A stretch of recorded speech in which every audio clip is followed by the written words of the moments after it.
Welcome back to another edition of the Uncorked Mailbag. This episode is going to be a little bit all over the place, and you will see what I mean. First, we're going to start off with some questions, and then y'all are going to get to meet one of my favorite humans on the planet. And I think that y'all will fall in love with him too. But stay tuned for that. Question number 1, are y'all coming to Omaha? Y'all meaning the next round crew. No, we will not be in Omaha. Dunaway, Brown, and Lance will discuss it throughout the tournament on the next round, which is from 9 a.m. to 12 p.m. Central Time at Next Round Live. If you'd like to tune in and hear what they have to say about that, but we will not be there in person. Andrew asked if I have another trip planned. I just got back from Europe, for those of you who missed last episode, and he said that he went to Santorini, Greece last year and that it was beautiful. So I have a funny story about Santorini. I actually was planning on going there 5 years ago now, 6 years ago now. Wow. Wait, no, 3 years ago or 2. Okay, basically, my parents have been so kind and generous. And my sister and I, when we graduated college, they let us pick a destination for a family trip. How fun. And after my sister graduated, we went to Italy. We just traveled around. We went to Florence, we went to Venice, we went to Rome, we went to the Amalfi Coast, which was my favorite, by the way. If you're planning a trip there, I love the Amalfi Coast. But I decided that I wanted to go to Greece. I have a friend from high school that's from Greece, or her family's from Greece, and they go once a year. And I always see pictures. Just everything about it seems amazing. And I love the ocean beach situation. I love being in the sun. So I thought that that would be a very beautiful, fun, different place to go. And why not pick that as my destination? Because that's a bucket list place of mine. So then something that we like to call COVID comes around. And by the time I graduated, it wasn't a huge factor on our day-to-day lives. But the issue is, for those of you that have traveled internationally, you know how expensive flights are. And when you're going on a 2-week international vacation, you got to plan things out ahead of time. You can't just get there and figure out what you want to do, because then you're wasting half your time.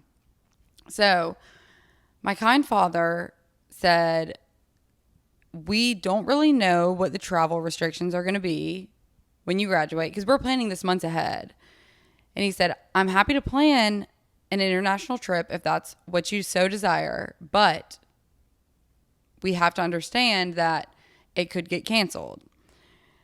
So me, being the considerate daughter that I am, I felt horrible, because I was like, what if some of the stuff we plan is non-refundable?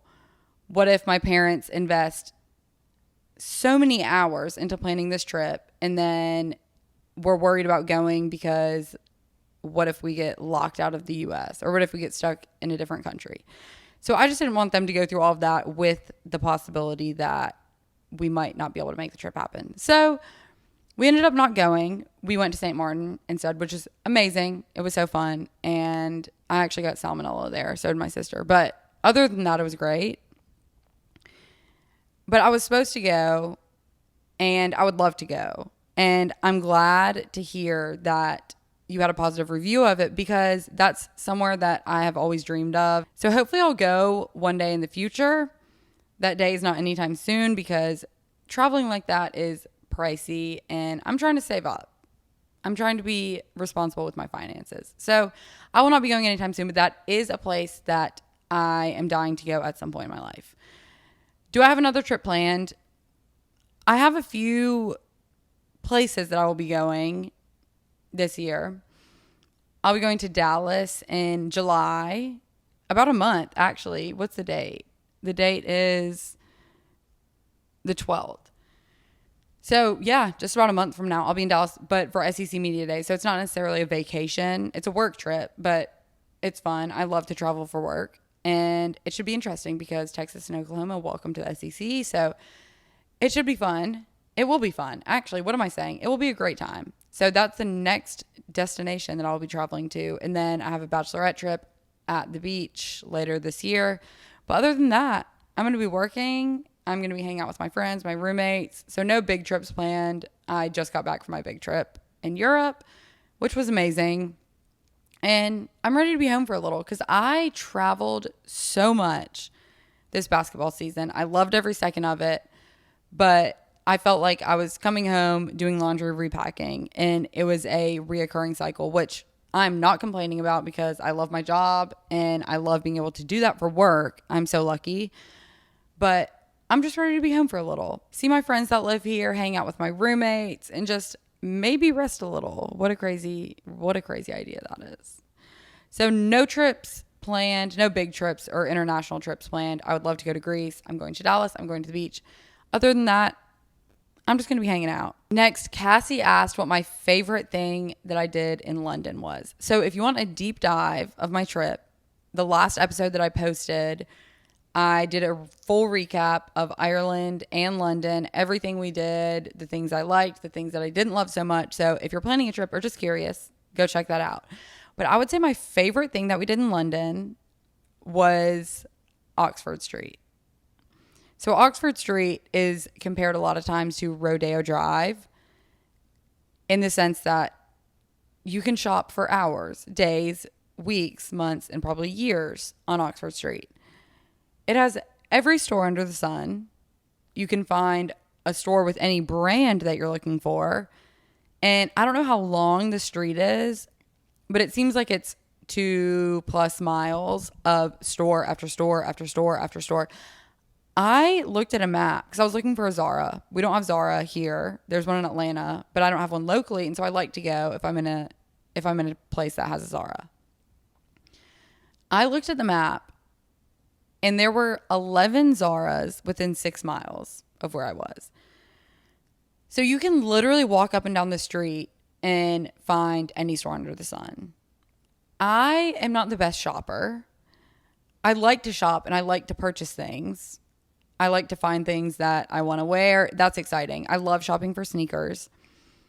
But I have something that I'll call shopping fatigue. If you're trying to go on an all-day shopping extravaganza, I'm probably not your girl. I get tired easily and I just don't want to do it anymore. I hate trying clothes on. And that's an issue when you're shopping, especially in a place that you're staying for 2 weeks and then going home and you probably can't return it. So I like to get my fix. And I like going into unique stores, unique places that we don't have in the U.S. But it was just fascinating. There were so many people. And one of the craziest things to me was that you could be on one block, and I'll just keep using Zara as an example. You can walk out of Zara, walk 2 blocks, 3 blocks, and then there's another one on the next corner. And I just don't understand how all of these places stay in business when there's multiple of the same exact store less than half a mile away from each other. It was fascinating. There were people everywhere. It was crazy. It was an incredible experience. And you can find anything from designer brands to H&M.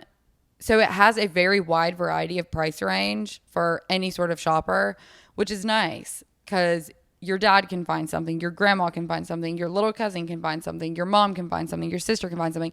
No matter what your style, what your preference is, there will be a store for you on Oxford Street.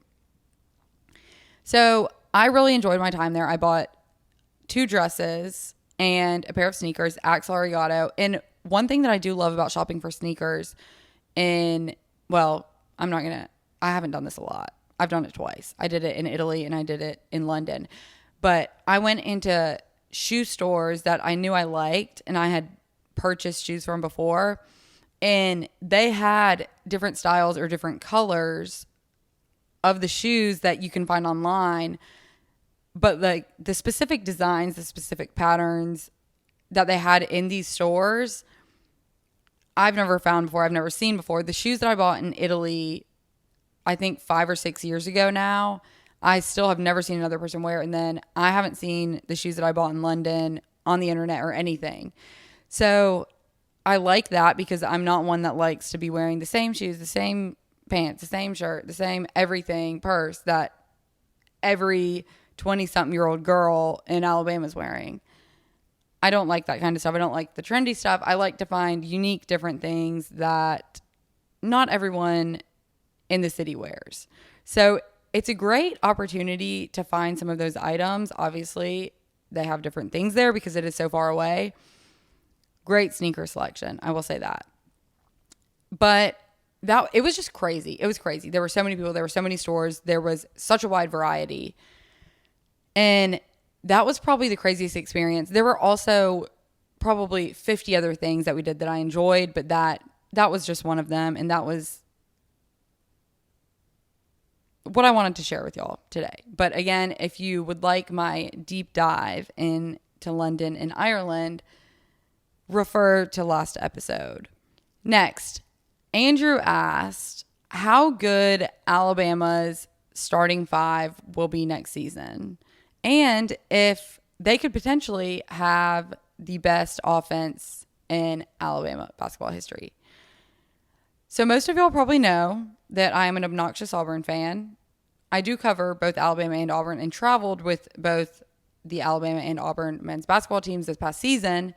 So I have my opinion, but I think that we should get an answer for this question from someone that knows a lot more than I do. It's a great question. To me, it's 13 guys on the roster, right, with scholarships.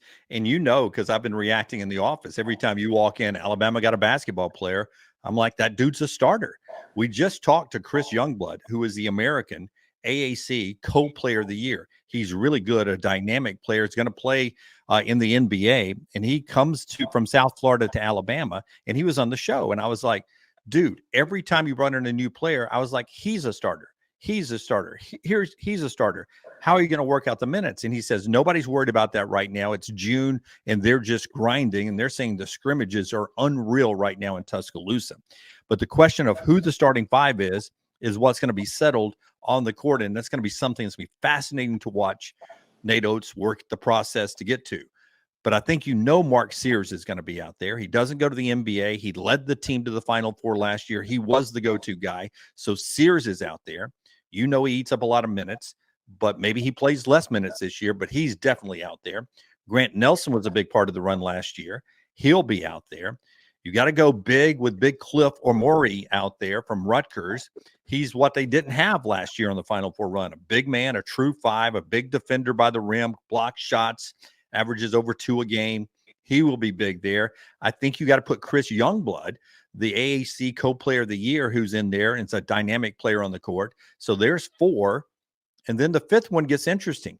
Do you let Sears not be the point guard and sort of move off and play the 2, and that opens the door for who could it be? A guy who all of a sudden in June is hitting all of his shots, playing really fast, got a good attitude right now in camp. You know his name. What's his name? Someone that we like to know is Aiden Holloway. Aiden Holloway, who, according to what people are saying in June now, it's going pretty good for him. But there's other guys who can run the point in there. The kid from Pepperdine and others that can play the guard position. A versatile lineup. But I think I would go Holloway, Sears, Nelson, Youngblood, and Omori as the starting 5. But then with all of that depth, like he suggests, this could be the most dynamic offense in the country and maybe the best one in Alabama basketball history. That's what I was wondering, because Alabama did lose 2 of their more effective offensive players in Aaron Estrada and Rylan Griffin. So they've obviously brought in a talented class this offseason, but will the players that they brought in make up for what they lost? Yeah. I mean, Rylan's obviously good. He's going to Kansas and is likely to start there or be the first guy off the bench. And Estrada was out of eligibility, and he was a baller. I thought he was the glue guy at times when things would get a little frazzled. But I think they've upgraded everywhere. You're getting Sears back with that experience. Maybe he doesn't have to play as many minutes. Maybe he doesn't give you 21 points a game like he did last year. Maybe he only has to give you 18. Grant Nelson can play comfortably in his position at a 4 or a 3 on the wing. Maybe that keeps him out of foul trouble, because oftentimes he wasn't on the floor for the last 10 minutes of the game and was limited throughout with foul trouble, which ups his scoring a little bit. Omori gets his inside, and then Youngblood is a dynamic scorer. Aiden Holloway, even if he doesn't contribute to scoring, he can distribute the basketball, and then you have all those people off the bench. I think it's a great problem to have for Nate Oates, but his biggest problem to me is going to be keeping everybody happy with the minutes and 13 players who probably feel like they deserve playing time. Right, and that is one of the struggles with the portal, I think, and I've noticed it a lot with what you're saying, Nate Oates, this offseason, is he's bringing in so much talent. And obviously, when these players are coming to Tuscaloosa, to visit. They have to be wondering about how much they're going to play. But something that stood out to me that Chris Youngblood said on Tuesday when he was on the show was that right now, no one's talking about who's going to start. No one's talking about playing time. They're talking about challenging each other and getting better as a team. So I think that obviously is a very good characteristic as a whole to have, because you don't want selfish players. Like you said, you don't want selfish players. I'll go back to Auburn's team last year that you and I saw win the SEC championship up in Nashville and take the NCAA tournament disappointment with the Yale out. In Nashville, they were playing such good basketball. They had 5 guys, and then it looked like a lot of the season, those 5 guys would go to the bench and 5 new guys would come in onto the court. So most of the season, Bruce and Steven were just rotating. It seemed like 5 on, 5 off, 5 on, 5 off. And it worked for them because they were unselfish. And Nate Oates told me that at the Tide on Tour event down in Birmingham. And I was interviewing him about this. I said, how are you going to handle the minutes? And he says, 18 to 20, 22 minutes. Take advantage of when you're in there. Give it 100%. If you run out of gas, new guy gets in there. He thinks this is a successful and a popular way to do things that the guys will buy into if you're having success. Nobody worries about minutes when you're winning.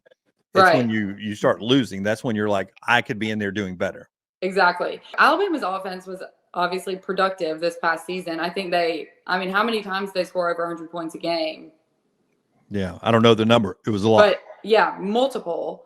So when Andrew asked, could this be the most dominant offense in Alabama basketball history, what has to happen for them to break records? Because I feel like last season they struggled defensively, which they fixed that in the portal. What do they have to do? I would say be more consistent. I don't really think you can score more 100-point games than they did last year, but I think margin of victory is what people will look at.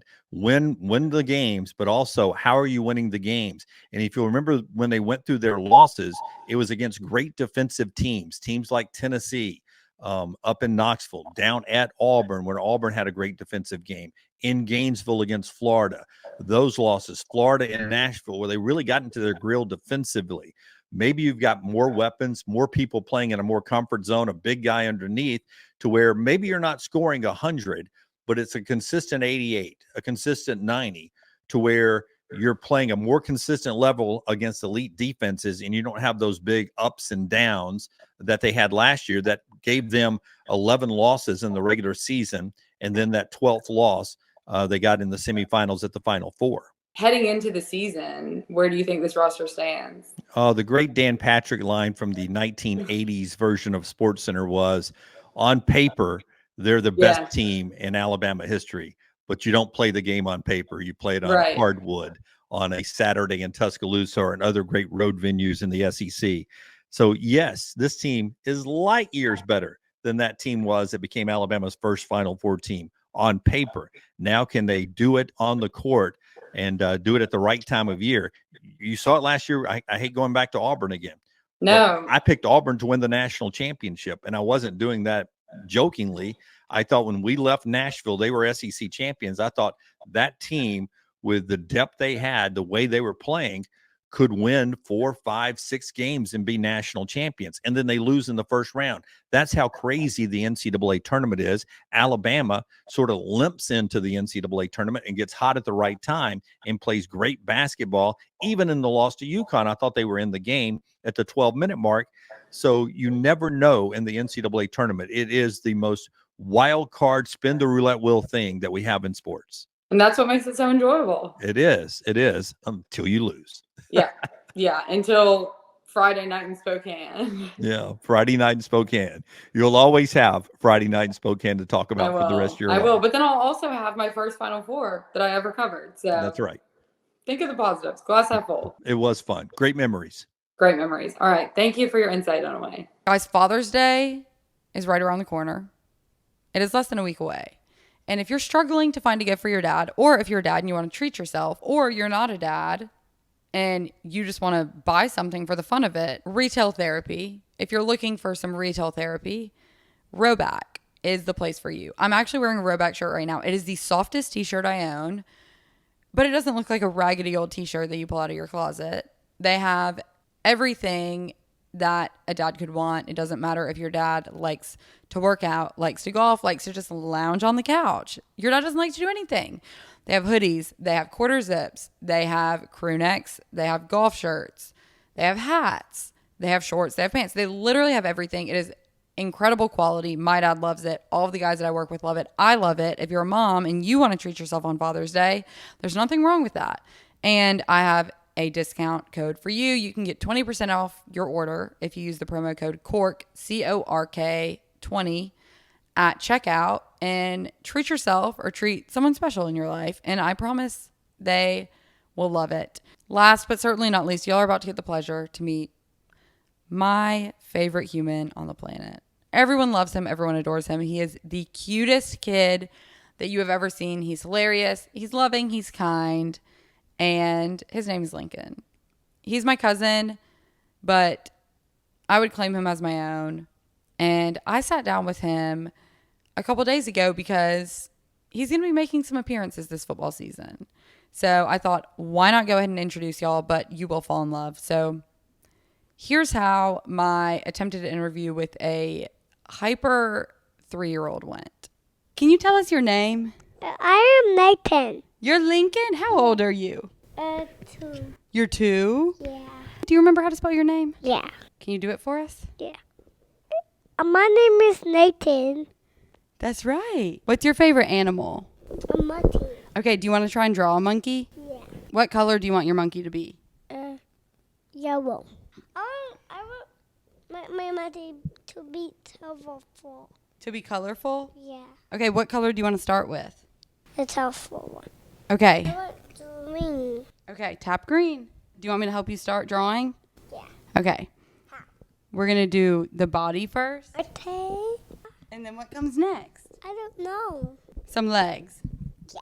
Do you want to draw the legs? Yeah. Down. No? You want me to draw the legs? Yeah. Okay. There's one leg. Yeah. There's 2 legs. Does he need a tail? No. No. Draw a monster. A monster? Yeah. Okay. Please start away. Erase that? Yeah. Okay. That wasn't very good, was it? No. Okay. A monster? What color do you want the monster to be? Green again. Green again? Yeah. Okay. Green. Ooh, is that a scary monster? Yeah. Let's go back for a second, okay? Okay. Baby Doman. We're just going back to another page. Okay. Who is your favorite person to play with? Mommy. What's your mommy's name? I'm nervous. Melissa, that's right. Toddler. I'm up here to join us. Do you know what this is? Yeah, what is it? You know what that is. I don't know. This one. I want to draw my mommy. Okay. I did a new book at store. Body first. And Is that her hair? yep.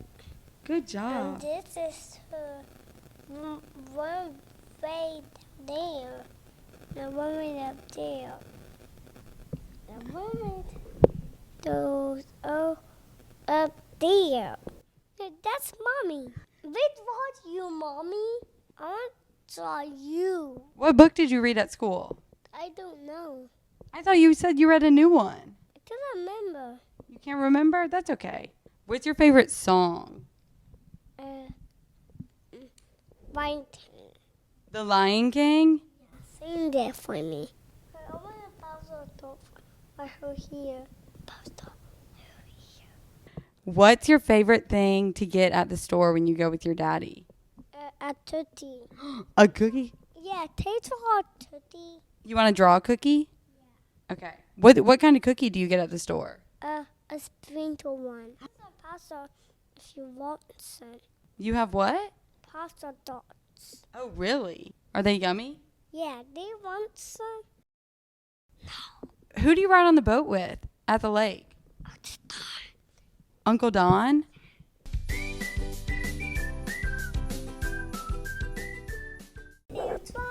I have my shoes on Why? because I was wearing them outside. I did falling down. So you have me jump. You want to show me how you jump? Yeah.